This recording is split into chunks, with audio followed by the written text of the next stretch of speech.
Shalom, pessoal, tudo bem? Para quem ainda não me conhece, eu sou a Vivi, moro em Israel desde 2006 e aqui no canal eu falo de coisas sobre a vida aqui em Israel e por eu estar grávida agora, na semana 35, então eu tô fazendo vídeos mais sobre gestação, sobre maternidade aqui em Israel, sobre as diferenças culturais, enfim. Se você gosta desse tipo de vídeo, então deixa seu joinha, se inscreva aqui no canal e clica no sininho para receber todas as nossas atualizações. No meu vídeo de hoje eu vou conversar com vocês um pouquinho sobre como é ser mãe de crianças gringas. Agora que eu vou ser mãe do segundo filho, a Shelly já tem 6 anos e agora vai nascer o segundo, é um menino, eu tô na semana 35. E muitas pessoas me perguntam, ai, você tá entusiasmada, você vai fazer com ele as coisas que você fazia com a Shelly, e você vai educar ele como você educou a Shelly, agora você já tem mais experiência. Como é ser mãe de gringos? Em primeiro lugar, eu acho que ser mãe de crianças gringas não é uma tarefa tão fácil assim, não é tão simples assim, porque você tem que, de um lado, colocar a cultura local, que a criança já vai ter, é natural, mas você não pode tirar isso dela, e do outro lado você tem que também colocar um pouco da sua cultura. As coisas que você aprendeu, que você conviveu e que você acha que deu certo, você vai querer colocar, então essa unção nem sempre dá certo. Pra mim, ser mãe de gringos é uma super missão. A primeira dificuldade, eu acho, tudo é cultural, mas a primeira dificuldade eu acho que são os idiomas. Eu quero falar com os meus filhos o meu idioma, que é o português, e óbvio que os meus filhos vão falar o hebraico, que é o idioma local. Então, aqui em Israel, todas as crianças automaticamente vão saber no mínimo 3 línguas, que é o hebraico, o inglês, e vai ter uma fase na vida deles que eles vão aprender um pouco de árabe. Então, quando você vem de outro país, você também vai querer falar o seu idioma, então vai aumentar mais um idioma na cabeça da criança. Então, quando você começa a conversar com seu filho, bebê ainda, só português, as pessoas olham e ficam comentando, sabe? Fala assim, ai, coitada dessa criança, vai ficar confusa. Aí outro vem e fala assim, mas por que você fala com ele em português? Por que você conversa com seus filhos em português? Sendo que aqui a gente fala hebraico e quando ele entrar na escolinha ele não vai entender as outras crianças e vai sofrer e vai demorar mais pra falar. Enfim, é um monte de coisa que você escuta, escuta na própria família, dentro de casa onde você mora, vizinhos, amigos, enfim. Você vai no parque, todo mundo fica assim, ai, por que será que ela tá falando? Todo mundo se intromete. Tem um monte de pessoas especialistas, nesse caso, quando ouve a mãe falar com a criança no idioma da mãe. Eu comecei a falar com a Shelly só português, e agora eu falo bastante hebraico também, porque agora ela fala, o hebraico é para ela a principal língua, então às vezes quando tá só eu e ela, a gente pode conversar em português, mas quando tem pessoas que vão falar hebraico, ela também automaticamente ela passa pro hebraico. Mas até ela entrar na escola, ela conversava comigo só em português, era muito raro a gente conversar em hebraico, e ela entendia tudo, e eu alfabetizei a Sheila, ela sabe todo o alfabeto, ela sabe ler algumas palavras, ela sabe escrever algumas palavras. Eu vou continuar essa alfabetização até ela chegar no nível de conseguir ler um livro sozinha. Essa é a minha grande missão, meu grande sonho. E com ele, eu quero fazer a mesma coisa. Eu sei que vai ser mais difícil, porque agora ela fala hebraico, porque aqui em casa todo mundo acaba falando hebraico. Eu sei que vai ser uma missão bem mais complicada do que foi com a Shelly, mas eu não vou ouvir, eu não vou receber os comentários das pessoas que falam, deixa pra lá, um dia ele aprende, ai, nananã. Não. Eu quero falar com ele português e quero que ele saiba português não menos e não mais do que a Shelly. Eu quero que ambos saibam falar o português, entender o português, escrever e ler o português. Eu acho que isso vem de mim, esse é o meu sonho e eu vou tentar até o fim. Eu não desisto nunca. Inclusive, a pediatra da Shelly, quando ela era pequenininha, ela perguntou se eu conversava com a Sheila em português. Eu disse que sim. E ela me falou que é o melhor que eu tinha a fazer. Ela falou assim, todos os pais bilíngues, todos os pais de filhos bilíngues, eles precisam conversar, cada pai no idioma dele. Então o Rony não tem que conversar com a Sheila em português, porque ele vai errar, ele tem sotaque e ele não foi alfabetizado em português. Então ele tem que conversar com ela em hebraico, eu tenho que conversar com ela em português, da mesma maneira que quando eu falo com ela em hebraico, eu tenho sotaque, eu erro, eu não sei todo o vocabulário hebraico. Então é melhor, principalmente agora que ela tá na primeira série, ela aprende muitas palavras novas, que nem eu sei todas. Então é mais fácil eu conversar com ela só em português para não errar e para ela aprender o correto, sem o sotaque, e o Rony conversar só o hebraico. Então foi isso que a gente fez. No começo foi difícil, mas depois isso foi ficando mais fácil, foi entrando. E quando tá só eu e ela, eu falo pra ela, mas por que você não vai falar português? Aí ela acaba falando português.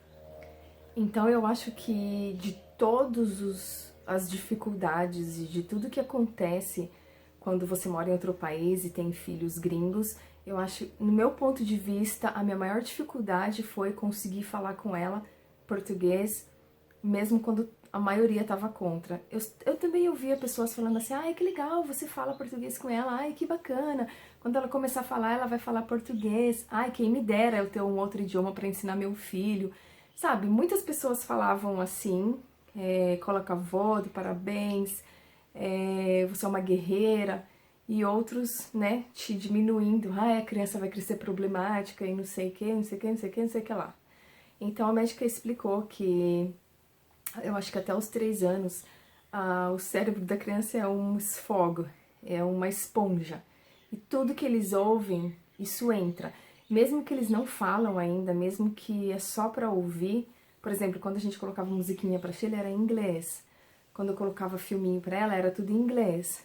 Porque eles disseram que mesmo que a criança não fala, isso entra e fica. Um dia a criança vai aprender inglês e ela não vai ter aquela dificuldade em ouvir pela primeira vez o idioma, porque ela já tem isso na memória dela guardadinho lá no fundo e vai ser bem mais fácil para ela. Então agora que ela tá na primeira série e ela tá fazendo um curso de inglês junto com a primeira série, então tá sendo mais fácil para ela. Então por isso a gente colocava músicas em inglês, filminhos quando ela já aprendeu a falar inglês e português, e conversar com ela, eu em português e o Rony em hebraico. Espero que dessa vez a gente consiga da mesma maneira. O segundo desafio que eu acho que tem em ser mãe de gringos é cultural. Tem muitas diferenças entre a criação que eu tive no Brasil e entre a criação aqui. Também porque cada ano muda, porque hoje as crianças são bem mais modernizadas, globalizadas e têm acesso a muita informação ao mesmo tempo. Então eu acho que cada filho, porque agora a Sheila já tem 6 anos, já se passaram 6 anos, então agora eu vou ter que aprender tudo de novo, como lidar com essas dificuldades culturais. O que eu acho legal, uma vantagem que eu acho entre ser mãe de gringos, pelo menos pra mim, né? Pode ter outras mães que pensam diferente. É que eu pude selecionar o que eu acho bom aqui, nas coisas daqui, eu passei isso pra Sheila, e eu pude pegar as coisas que eu acho melhor no Brasil, e eu coloco isso na educação da Sheila. Por exemplo, na alimentação. Eu acho que a alimentação da Sheila foi excelente, o jeito como eu criei ela, sem dar doce pra ela, sem dar chiclete, bala, pirulito, chocolate, salgadinho, todas essas porcariadas compradas, sabe? Comida que não é da terra, comida que não é de Deus, é o homem, é a fábrica que criou, é feita em fábrica. Todos esses industrializados eu não dei pra Sheila. Agora ela cresceu, ela tá na primeira série, ela vê as crianças comendo e ela vem e me pergunta, mamãe, por que eu não posso comer isso? Então a gente ensina pra ela desde sempre os motivos pelos quais a gente não dá pra ela comer tanta porcaria. Então eu explico pra ela, Sheila, você pode comer um monte de coisa que você quiser. Você só não deve comer as coisas que a gente já te ensinou. coisas que contêm corantes sintéticos, porque são cancerígenos, porque tira a atenção da criança, porque diminui a concentração, porque deixa a criança mais agitada, mais hiperativa e às vezes até com depressão. Então eu falo, essas coisas você não tem que comer porque isso vai te fazer mal. Não é porque eu sou uma mãe má, é porque eu te amo, eu quero cuidar de você, eu quero ser o melhor e por isso eu prefiro que você não coma. E também a gente não dá pra ela, tipo, embutidos, a gente não dá pra... Nada dessas porcarias a gente dá pra Shelly e foi assim desde sempre. Ela gosta de comer frutas, legumes, e se ela quer um sorvete, eu faço sorvete em casa de várias maneiras que existe para fazer sorvetes naturais. E se ela quer uma coisa colorida, eu brinco com ela de fazer corantes naturais, porque é o que eu não deixo ela comer. Eu não deixo ela comer tartrazina, eu não deixo ela comer esses corantes sintéticos, eu não deixo ela comer conservantes, porque conservante também não faz nada bem para o cérebro, não faz nada bem para a saúde, e a criança que está em desenvolvimento e tem que ir para a escola e tem que aprender e tem que sugar conhecimento como uma esponja, então eu prefiro que ela não toque nessas porcarias. Então ela tá acostumada a comer comida de verdade mesmo, se ela tá com fome ela quer uma macarronada com uma carne moída, ela vai pedir um arroz, um feijão com farofa, muita farofa essa menina come. Enfim, essas são as coisas que eu ensinei ela, que eu acho que aqui, de um lado, eles comem bastante legumes e verduras, só que do outro lado tem pais que dão muita porcaria para as crianças também, como no Brasil. Então, eu não quis, eu peguei essas duas partes de porcaria e não dei, e eu dei só as coisas boas. E ela tá de boa até agora, ela tem 6 anos plus, e ela tá feliz da vida e saudável, graças a Deus. Então, eu pretendo fazer isso com o pequenino, eu espero que ele seja bem bonzinho e que ele aceita essa educação que eu dei pra Shelly, porque em todos os sentidos, em todos os aspectos, eu acredito que isso é melhor para os dentes, para a saúde. Olha, a Shelly tem vários amiguinhos que já não tem os dentes do fundo, tá tudo com capa de, sei lá como chama, tudo cinza, tudo escuro, sabe? Tudo biturado, os dentes daqui na frente, já tá tudo destruído, e da Shelly tá intacto, graças a Deus, e ela tem uma saúde bucal muito boa, porque desde pequenininha eu ensinei pra ela que isso é muito, muito, muito, muito importante. Então, consegui também nessa fase, tô conseguindo, né? Não consegui ainda total, porque ela ainda tá em crescimento, mas eu tô conseguindo manter essas pequenas coisas que eu acho que faz a diferença na vida da criança. A maior das maiores dificuldades que eu sinto na educação da Shelly, assim, em geral, em ter filhos gringos, é a comunicação com a minha família, a comunicação com as pessoas que estão lá no Brasil. Só eu e ela mora aqui da minha família e aqui tem a família do meu marido. Então, eu acho muito, muito, muito triste essa distância e é muito complicado porque eu tenho fuso horário, aí as pessoas lá trabalham, aqui também trabalha, quando lá começa a trabalhar aqui a gente já tá no meio do caminho, como se diz, e quando é que a gente tá indo dormir, aí que eles acordam pra falar com a gente, a Shelly já tá na cama, já tá dormindo, não consegue ter uma rotina fixa, ou mais ou menos, de comunicação com a criança. Então isso me dói muito saber que ela não tá crescendo com os primos dela, ela não tá em contato com eles direto, assim. É raro, raramente rola de um primo ou outro entrar em contato com a Shelly ou vice-versa, por diversos motivos. Eu acho que a primeira coisa, os pais esquecem, ou sei lá, não tá no clima, entendeu? Não tá... Você tá tão longe que eu acho que a última pessoa que eles vão lembrar na vida vai ser de você. Às vezes vai lembrar, mas não vai nem se tocar, de pegar o telefone e fazer um Skype, uma ligação via Skype pra ver como a gente tá.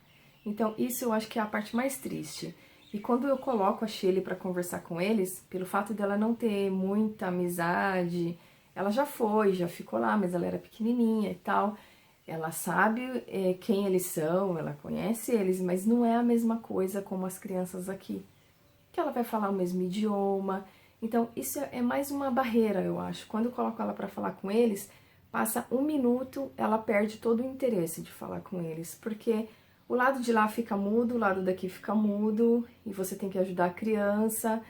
E às vezes eu fazia de propósito, quando ela era pequenininha, eu dava para ela, colocava para ela na mesinha o tablet para ela conversar, e eu deixava ela brincando e a minha irmã ficava assistindo ela brincar e conversando com ela, e ela respondia. Ela passava altas horas com a minha irmã. Só que agora ela cresceu, agora ela tem os interesses dela, e se a conversa fica muito lenta, entediante, depois de 1 minuto ela larga e vai embora. Então eu acho que isso é muito triste. Eu acho que de todas as coisas, a coisa mais triste mesmo em ser mãe de filhos gringos é essa diferença de fuso horário, essa distância cruel e essa falta de comunicação com a família. Mas isso tem que partir dos dois lados, não adianta só eu correr atrás deles, se eles também não acham um tempo deles para ficar em contato conosco. Então eu acho que isso é uma coisa bem complicada, triste e que fazer o quê, né? Eu escolhi morar aqui, eu moro aqui com a minha família, a família que eu criei, a família que eu construí, e eu não tenho como ficar toda hora vivendo à mercê de procurar pessoas para conversar português com a minha filha. Eu acho que essas são as coisas assim mais gritantes entre alimentação, educação, cultura, idioma e a falta de comunicação com a família. Fora isso, eu acho que tem muita vantagem em morar aqui, em continuar aqui. Israel é um país de primeiro mundo, muito modernizado, muito pra frente. A saúde aqui eu acho melhor do que a do Brasil, mais em conta do que a saúde no Brasil, muito melhor. Eu confio muito mais na medicina daqui do que na medicina do Brasil.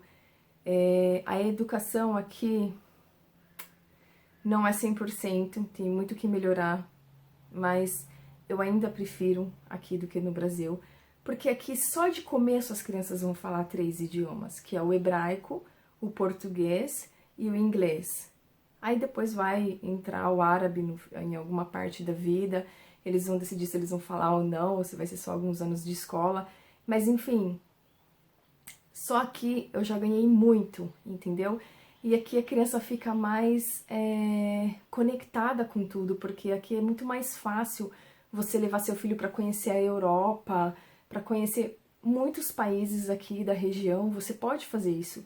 Morando no Brasil, no máximo você vai conseguir levar eles pra praia uma vez por ano, quando dá, porque onde eu morava era horrores de longe, horas e horas e horas e horas da praia. Então, eu acho que aqui ela pode ir na praia quando ela quiser, a gente pode ir toda semana, a gente pode ir todos os dias se quiser, tirando o inverno, e pra Europa a gente vai assim, pega no Groupon, compra uma passagem baratinha para toda a família, vai todo mundo para uma semana, entendeu? Então aqui ela conhece, a Shelly já conhece vários países, entre Brasil, Canadá, Suíça, Itália, Áustria. E quando eu ia conseguir dar tudo isso para minha filha morando no Brasil? Fala sério, nem eu viajava tanto assim.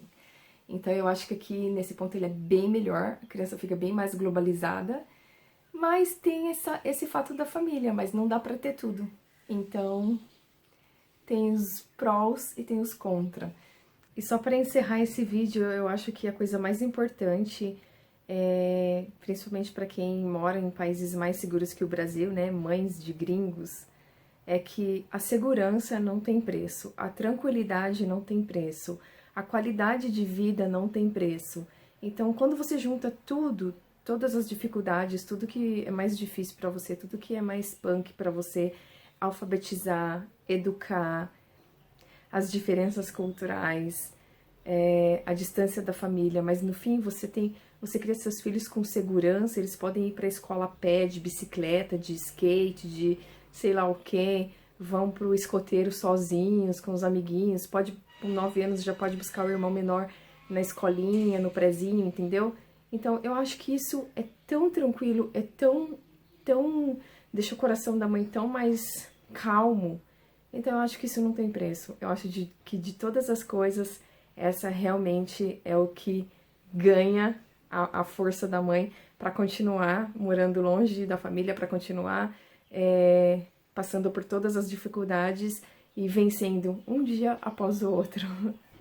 Se vocês gostaram desse vídeo, não se esquece de deixar o seu joinha, se inscreva aqui no canal, acione o sininho para receber as atualizações. E eu quero que vocês fiquem de olho no canal, porque tá rolando bastante coisa legal. Um beijo e até a próxima. Tchau!